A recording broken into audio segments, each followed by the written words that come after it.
El sangrado del tubo digestivo es una de las causas más frecuentes de atención en los servicios de urgencias, sobre todo el sangrado del tubo digestivo alto, ¿verdad? El sangrado del tubo digestivo bajo es un poco menos frecuente, más frecuente el sangrado del tubo digestivo alto, ¿sí? Y vamos a hablar, vamos a recordar un poco de sangrado también tubo digestivo alto para que lo tengan presentes, son uno de los temas importantes, como les repito, es lo que más van a ver en los servicios de urgencias de los hospitales donde les toque realizar su internado. Y el sangrado tubo digestivo, pues se refiere a la pérdida de sangre interluminal en cualquier sitio del tubo digestivo que ocurre por la ruptura de un vaso arterial o un vaso venoso. Se puede manifestar de varias formas, ¿sí? La hemorragia de tubo digestivo alto se manifiesta por hematemesis, que es la hematemesis, es el vómito de sangre fresca, la melanemesis, que es el vómito de sangre en pozos de café, o el que conocemos como vómito de sangre en pozos de café, ¿sí? Que es un vómito negro, y pues es sangre ya digerida, ya coagulada, y la melena, ¿no? Que la melena es las heces de color negra alquitrinadas y con olor muy fétido.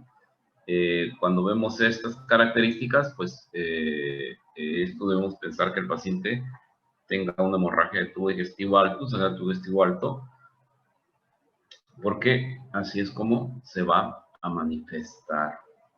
Y el sangrado digestivo bajo se manifiesta como por hematoquesia, que es evacuación de sangre rojo vinoso, que ya habíamos visto, la rectorragia, que es una evacuación de sangre fresca o rojo brillante, rojo rutilante, y también se puede manifestar por un sangrado que se llama sangre oculta en heces, que es la presencia de sangre que se identifica exclusivamente por métodos químicos, con la llamada prueba del guayaco. Si ustedes recuerdan, el sangrado del tubo digestivo alto lo vamos a clasificar desde la boca hasta el ángulo de Trace. Y sangrado digestivo bajo va a ser desde el ángulo de Trace hasta el ano recto, ¿sí? Ya habíamos platicado que pues el bajo es un trayecto muy largo, porque imagínense es desde el ángulo de Trace, ¿sí? Que es más o menos a nivel de la cuarta porción del duodeno, ¿sí? Pasando por el 1 ilion y pues por todas las partes del colon. Endoscópicamente, del ángulo de Trace al ilion terminal, ya podemos hablar de un sangrado de tubo digestivo medio.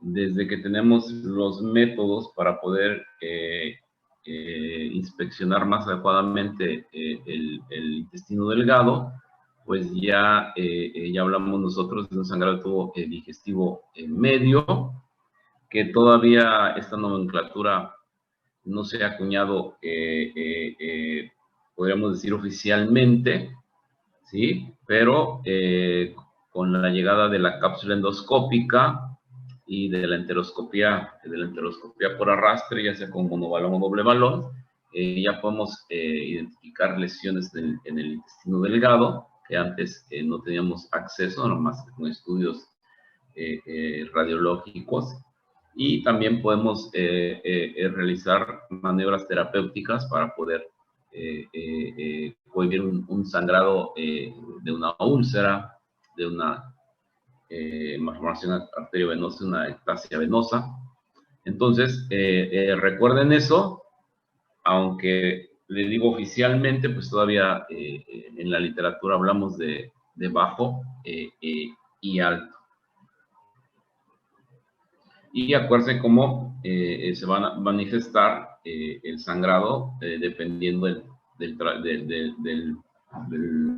punto donde sea la hemorragia del tracto digestivo. ¿Y por qué es importante identificarlo? Porque con esto nos va a permitir determinar qué estudio le vamos a realizar al paciente, si es un estudio endoscópico alto, la que llamamos panendoscopía, o un estudio endoscópico bajo, la colonoscopía, o si es candidato a realizar si alguna enteroscopía o alguna cápsula endoscópica.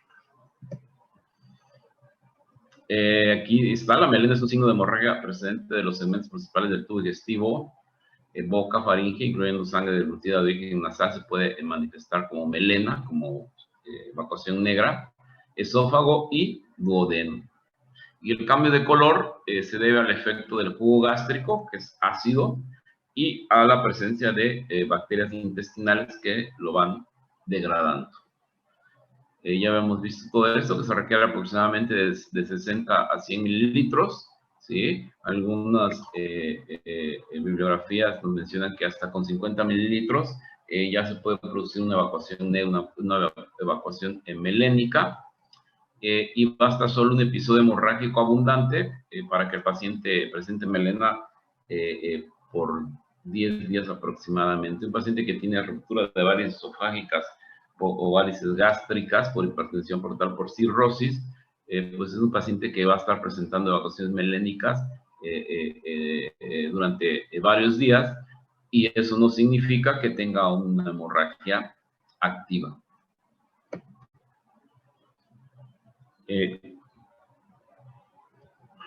La hematoquesia se debe generalmente a sangrado procedente del ano, recto y sigmoides.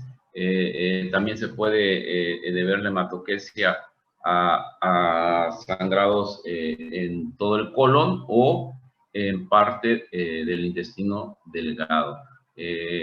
Una úlcera a nivel de ilion con un sangrado de moderado a severo se nos puede presentar como hematoquesia. Y también un paciente que tiene una ruptura de varices esofágicas o varices gástricas, que los sangrados son muy abundantes, también puede presentar evacuaciones hematoquésicas porque el sangrado es muy abundante.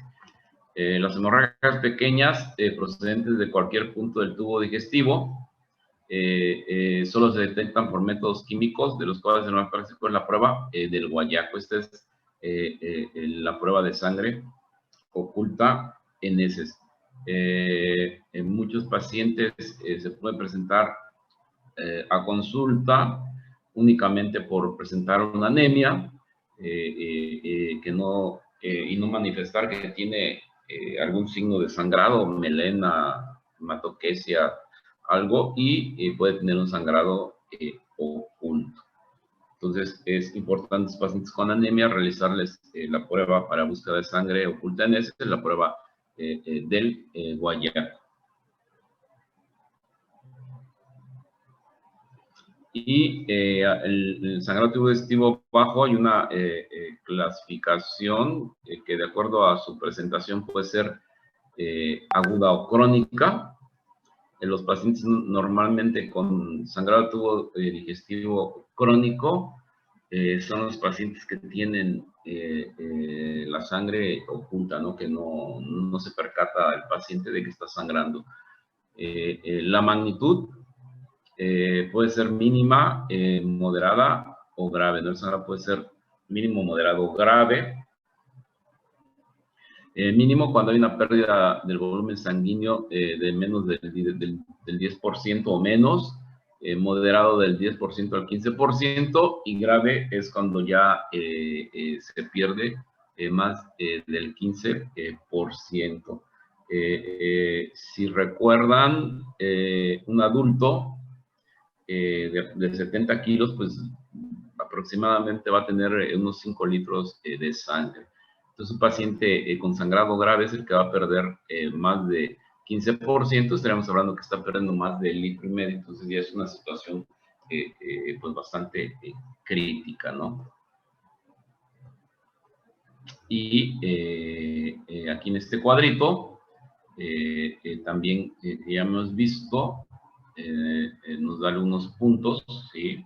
Por ejemplo, la leve, la caída de la hemoglobina de menos de 1 gramo, la anemia aquí puede ser mínima o no tenerla, está estable hemodinámicamente, o sea, su presión y su frecuencia cardíaca se encuentran normales, puede tener sangrado en pozos de café, puede tener melena o hematoquesia escasa de menos de 100 mililitros, ¿sí? Y a los pacientes, pues nos da la oportunidad de realizarles una endoscopía dentro de las 48 horas posteriores al evento, ¿sí?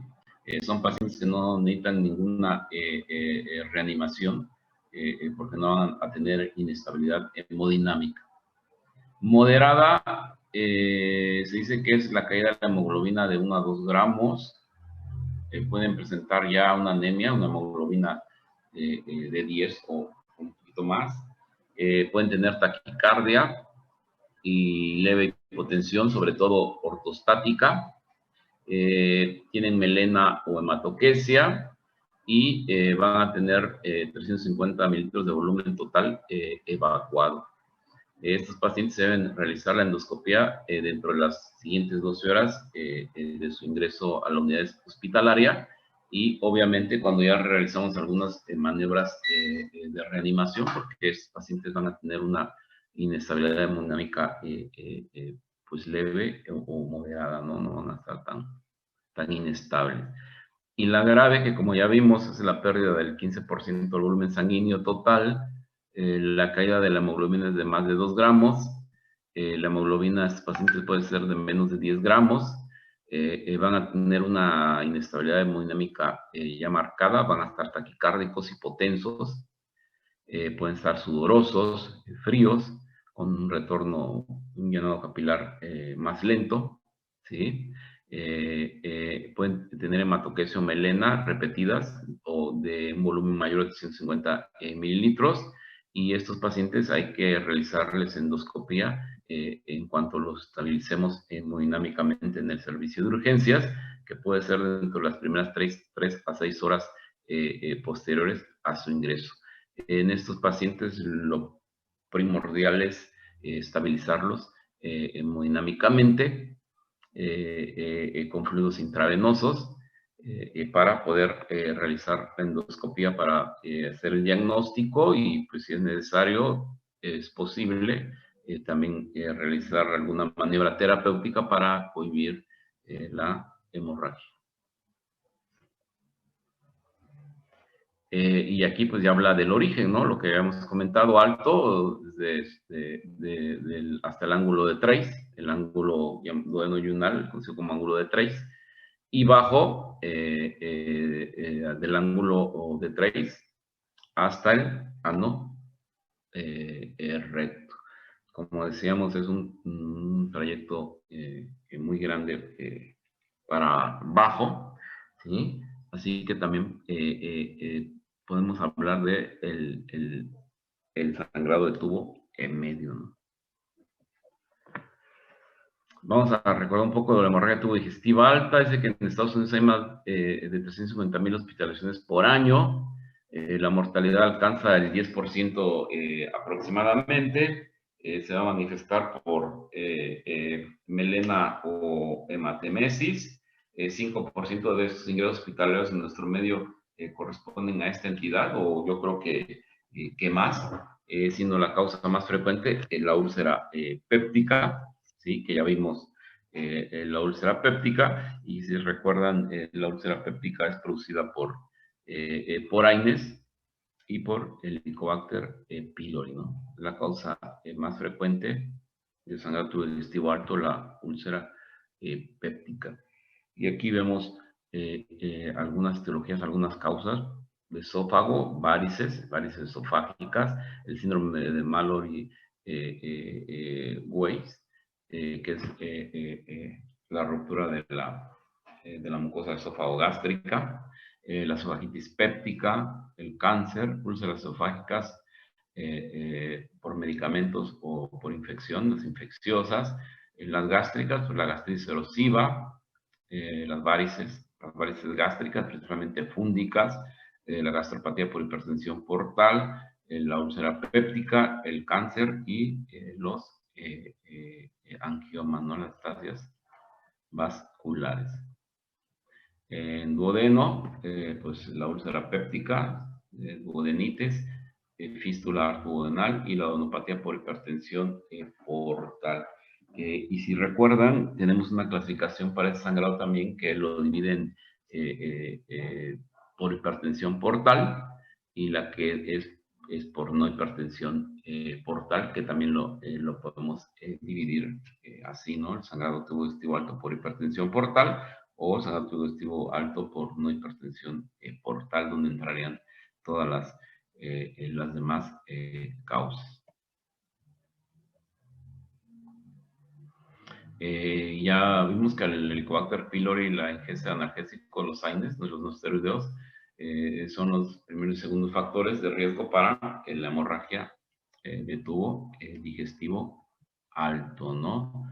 El desgarro de Mallory-Weiss, que son los desgarros lineales producidos en la porción distal del esófago a nivel de la unión gastroesofágica. Los signos de síntomas: varón joven o de edad adulta, antecedentes de vómito, que es seguido por hematemesis. Normalmente estos pacientes tienen el antecedente de ingesta de alcohol, quimioterapia o medicamentos.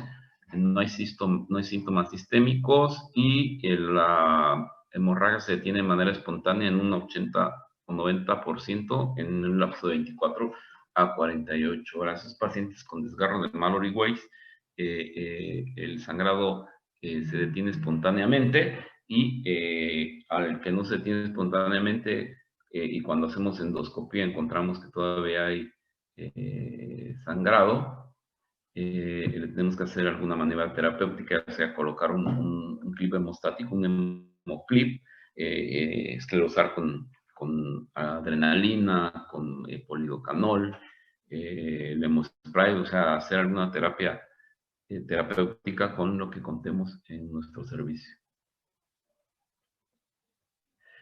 Ahí si logran ver, el diagnóstico pues es la endoscopía, se presenta como una úlcera elíptica o longitudinal a nivel de la unión esófago-gástrica, ¿no? Gastroesofágica. Ahí vemos ya cómo las lesiones lineales ya están cubiertas de fibrina. Las varices esofagogástricas ya vimos que son secundarias a hipertensión portal. Puede haber varices por prehepáticas, intrahepáticas y poshepáticas, ¿no? Y aquí entrarían muchas causas, en las prehepáticas principalmente la trombosis, pero ya vimos que la principal causa es la cirrosis hepática, pues solamente la hepatitis B y C, como ya vimos, nos pueden llevar a que el paciente padezca cirrosis hepática y pues también hipertensión portal. Los signos de síntomas pues son hematemesis, sobre todo hematemesis abundantes, presentan también melena y como habíamos dicho hematoquesia, porque el sangrado aquí es muy abundante, y pues hay antecedentes de enfermedad crónica del hígado, normalmente cirrosis hepática, y pueden también presentar ya confusión mental secundaria de encefalopatía hepática, que como vimos es una complicación de la cirrosis, y pues pueden encontrar todos los signos y síntomas de la insuficiencia hepática crónica. Ya hemos visto que puede haber ictericia, telangiectasias, eritema palmar, que todo esto ya lo vimos en las clases de la tercera unidad. También puede haber hemorroides, vemos que el paciente puede tener ascitis y tienen esplenomegalia, ¿no? Como signos de hipertensión portal. Y estos son algunos de los sistemas hepatofugas que tiene el hígado en los pacientes con cirrosis hepática, y el principal pues es el que va al esófago y estómago, ¿no? Las varices, la formación de varices esófago gástricas, pero como pueden ver se pueden formar varices a cualquier nivel, ¿no? Después de las esofagogástricas, que podrían ser las hemorroidales, las venas hemorroidales, las que pueden causar sangrado por hipertensión portal. Aquí el diagnóstico, pues obviamente es hacer la endoscopía para ir donde vamos a ver las varices esofágicas o varices gástricas rotas, pero pues le tenemos que hacer al paciente sus estudios laboratoriales y que vamos a encontrar datos de daño hepatocelular con elevación de enzimas hepáticas, principalmente de transaminasas, podemos encontrar plaquetopenia, si recuerdan, prolongación de la protrombina, del factor 2, hipoalbuminemia, ¿sí? Pero el diagnóstico, obviamente, aquí cuando el paciente tiene sangrado, es hacerle su endoscopía, que también nos va a permitir hacer algún procedimiento terapéutico con colocación de ligadura de bandas elásticas o realizar escleroterapia con polidocanol. Y estas pues son las varices esofágicas y esto es la aplicación, así quedan después de que aplicamos la ligadura con bandas elásticas. El fin de este procedimiento es erradicar las varices, amarramos la varice y obviamente esta varice va a producir una necrosis y en unos 15 días pues esa varice va a desaparecer, ¿sí? Con lo que vamos a erradicar esas varices y pues también el riesgo de sangrado de estos pacientes. Los pacientes con varices gástricas, con varices fúngicas, se les aplica polidocanol, ¿sí? Que es una sustancia esclerosante.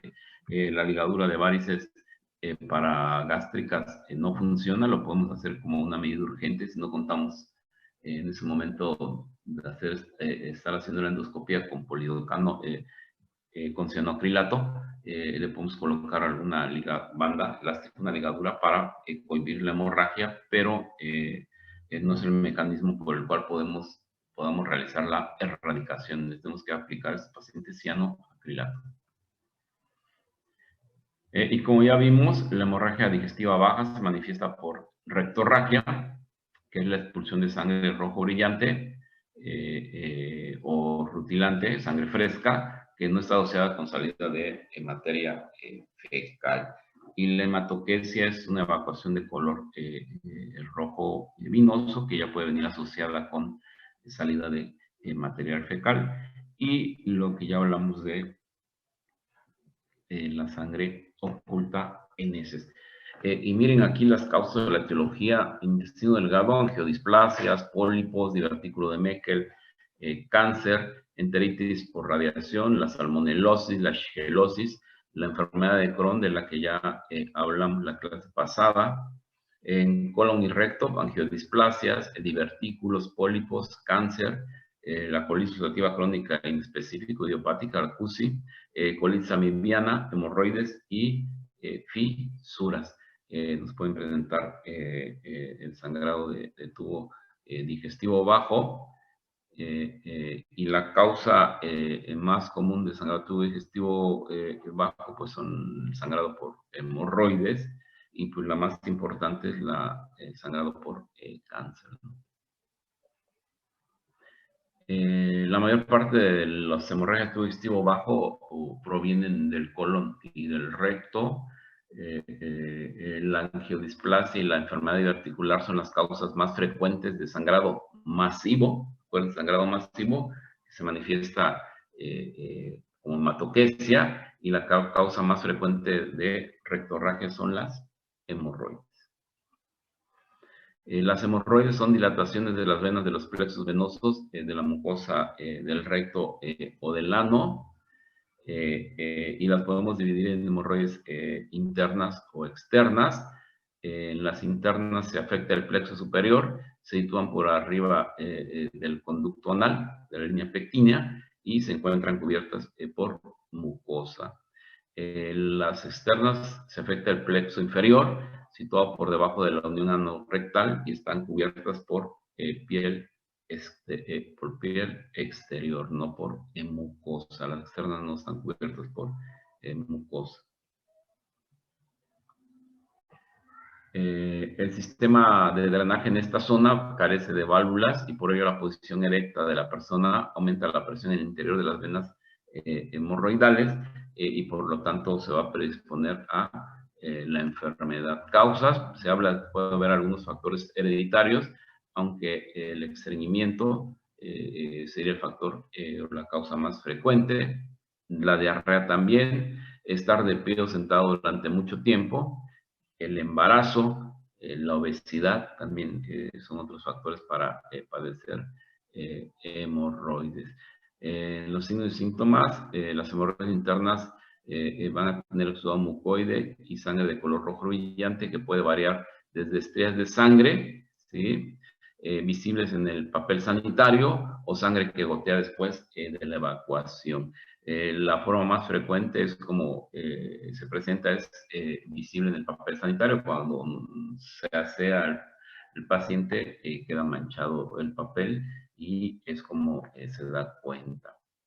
Las hemorroides externas pueden producir hemorragia y dolor, ¿sí? Aunque presentan menos hemorragia y más dolor. Las internas presentan menos dolor y más hemorragia. Y aquí una calificación de hemorroides internas.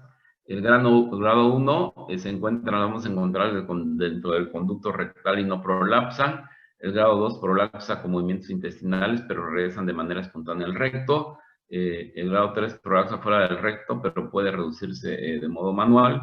Y el grado 4 van a estar fuera del recto y estas no pueden reducirse. Así es como clasificamos a las hemorroides internas. Y esto es aquí vemos cómo observamos los procesos hemorroidales internos. Acuérdense que las internas están arriba de la línea pectina. Y otra causa que es muy frecuente de hemorragia tubo digestivo bajo es la enfermedad diverticular de colon o la llamada diverticulosis. ¿Y qué es la diverticulosis? Los divertículos de colon es el prolapso de la mucosa a través de la pared muscular del intestino grueso. Hay una incidencia más alta en países occidentales, la relación mujeres a hombres es 3:2, es más frecuente en hombres mayores de 50 años y mujeres de 70 años. Es rara en pacientes, personas de menos de 20 años, aunque por la dieta que llevamos tan industrializada actualmente, con ingesta de poco fibra, cada vez es más frecuente verlo esto en pacientes jóvenes, ¿no? Pacientes jóvenes más frecuente verlo. La etiología, el estreñimiento crónico, la causa más frecuente, y las dietas bajas en fibras. Se origina por dos factores principales: aumento en la presión intraabdominal, debilidad en la pared intestinal. El 90% de los casos se va a presentar en el colon sigmoides y constituye la causa más frecuente de sangrado intestinal bajo en los pacientes de edad avanzada, en la ancianidad. Porque con la edad, pues obviamente la pared intestinal se va debilitando más y pues por eso es más frecuente en los pacientes de la tercera edad. Cuando normalmente son asintomáticos, pero cuando da manifestaciones clínicas puede haber un dolor, puede ser el síntoma cardinal, un alivio súbito con el paso de flatos o de heces. La hematoquesia puede haber sangrado que es indolora, y una de las complicaciones de las diverticulosis es la diverticulitis, ¿sí? Y esta se debe a la inflamación del divertículo, donde el paciente va a presentar dolor abdominal acompañado de fiebre. Otra complicación que pueden tener los divertículos, pues es el sangrado, la hemorragia, que normalmente se presenta como una hematoquesia. Y también puede presentarse una perforación libre, que pues ahí ya es candidato el paciente a manejo quirúrgico. el diagnóstico lo podemos hacer por un colon por enema, donde pues vamos a observar las herniaciones, los divertículos, o realizarle al paciente una rectosigmoidoscopía o una colonoscopía, y es como los vamos a encontrar, ¿no? En esta imagen, pues, paciente con diverticulosis, y no hay datos de complicación. En pacientes con una diverticulitis, se contraindica muchas veces la colonoscopia porque aumenta un poco el riesgo de perforación, pero se puede realizar no aplicando mucha insuflación para evitar este riesgo. El cáncer de colon, que es otra de las causas de sangrado, es la causa principal de mortalidad en Estados Unidos, la segunda causa de muerte por neoplasia en Estados Unidos. Son normalmente adenocarcinomas, psicológicamente son adenocarcinomas. El 50% está situado en la región sigmoidea, el 25% podemos encontrar en ciego y colon ascendente. Factores de riesgo: edad mayor de 50 años, antecedentes personales de cáncer colorectal o de síndromes de poliposis, antecedentes personales familiares de cáncer mamario, uterino, ovárico, esto pues, con riesgo ligero, pero también es un riesgo. El antecedente familiar, que es muy importante, ¿no? La carga genética, la enfermedad inflamatoria intestinal, el pus y Crohn, ya vimos que también tienen un riesgo de producir cáncer de colon. La dieta rica en grasas y con muchas carnes rojas, también se ha visto que es un factor de riesgo, y se ha visto que hay una incidencia mayor en los pacientes con raza negra. Los síntomas y síntomas van a depender de dónde se localice la lesión, la neoplasia. Cuando está en colon proximal, puede el paciente tener sangrado oculto en heces y nada más estar con anemia, ¿sí? Y cuando es en colon distal, hay cambios en los hábitos intestinales y ya puede haber hematoquesia, puede haber sangrado. Podemos ya encontrar también pérdida de peso o la masa palpable abdominal o rectal al hacer el tacto. Esto es en pacientes que cuando la enfermedad ya está bien establecida, un poco avanzada, pues ya es cuando se presenta la pérdida de peso o la masa palpable. El diagnóstico es por endoscopia, podemos hacer colon por enema, y el signo patognomónico por colon por enema de cáncer de colon es la imagen en manzana mordida que están viendo ahí, ¿no? Y eso se produce porque pues, la lesión ya está provocando una estenosis, ¿no? Por eso se ve así la imagen. Y la colonoscopia, que es el estudio de la elección. ¿Por qué? Porque nos permite visualizar la imagen y también nos permite realizar la toma de biopsia. Y para estadificarlo, pues ya tendremos que hacer algún estudio tomográfico o de resonancia magnética, pero acuérdense que el diagnóstico del estudio de elección es la colonoscopia. Las angiodisplasias, que son también otra causa. Si recuerdan, en la segunda unidad vimos las angiodisplasias. La angiodisplasia es una condición de dilatación y fragilidad vascular del colon que ocasiona una pérdida intermitente de sangre. Esta condición está en gran parte relacionada con el envejecimiento y degeneración de los vasos sanguíneos, ya que normalmente ocurre en personas adultas, aunque también las podemos ver en pacientes con cirrosis hepática o en pacientes con insuficiencia renal crónica, sobre todo aquellos que están sometidos a hemodiálisis. Normalmente vemos en pacientes mayores de 50 años.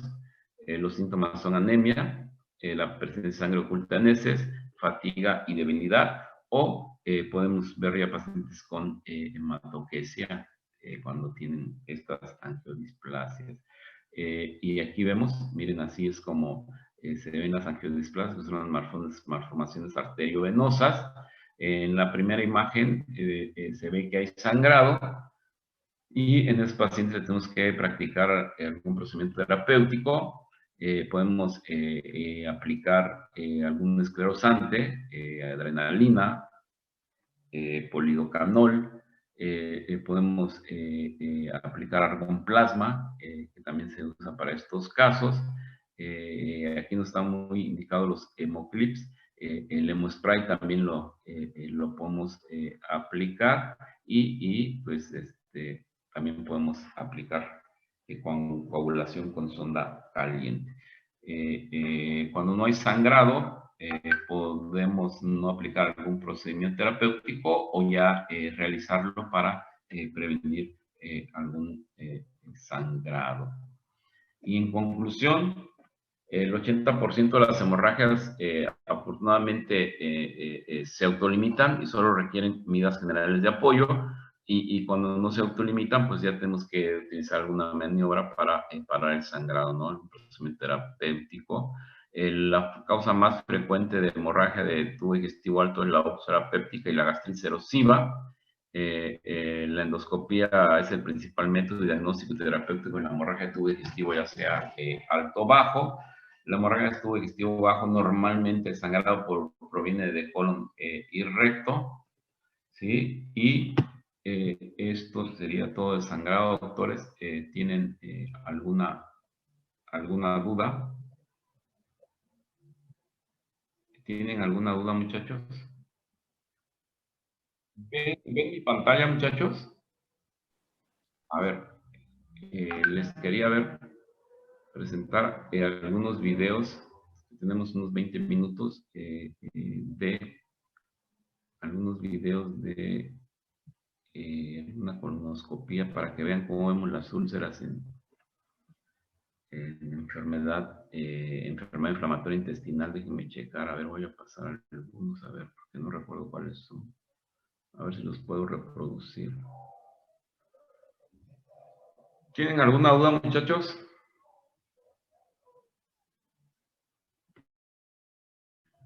No, doctor. Ahí me salí. ¿No hay dudas entonces? Déjenme ver si es este.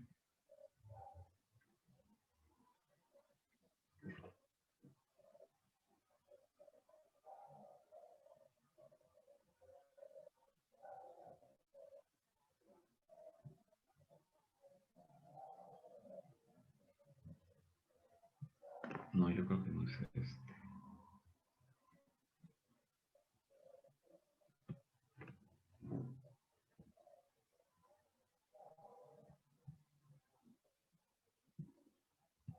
No me está. No me está reproduciendo.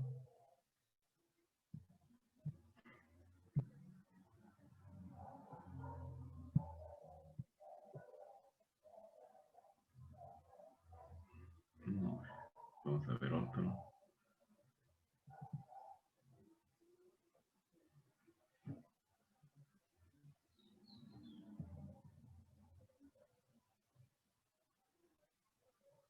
Pues yo no sé si no los quiero reproducir. A ver, ahorita vamos a probar.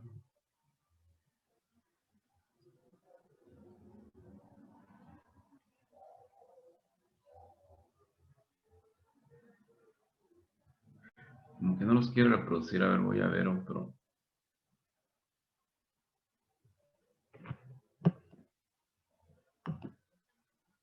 Pero ahí me saca. Se los voy a pasar, yo creo,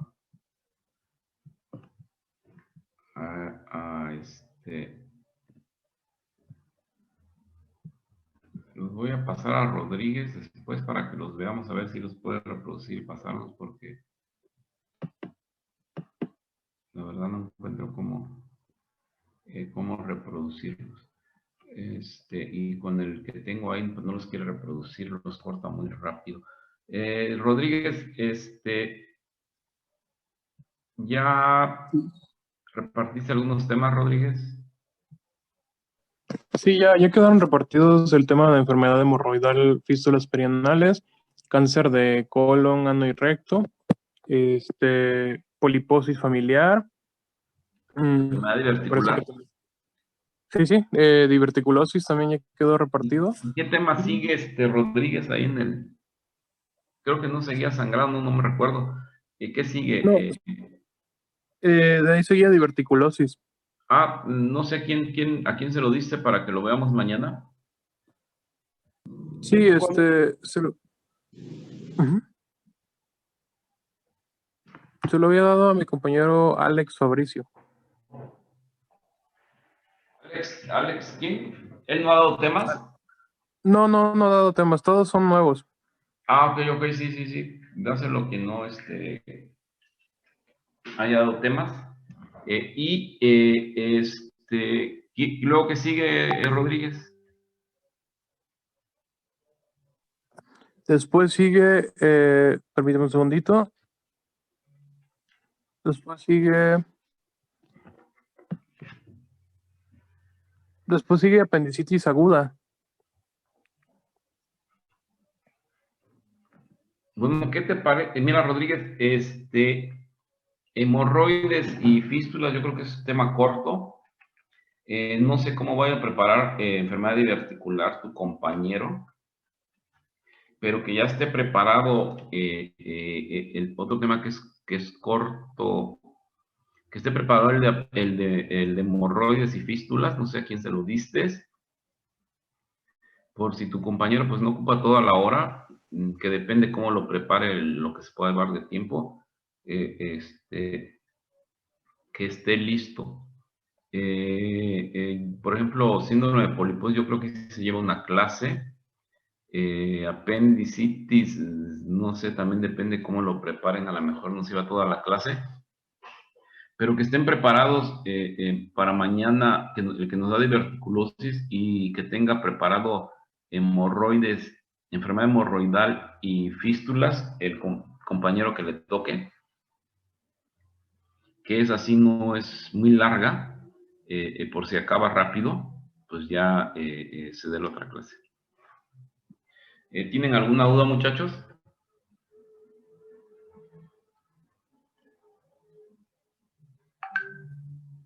Recording stopped. No, doctor, gracias. No, doctor, Ninguna duda. De CUS y Crohn también todo bien claro.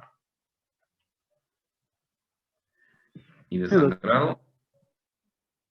Bueno, entonces nos vemos mañana para enfermedad diverticular de colon.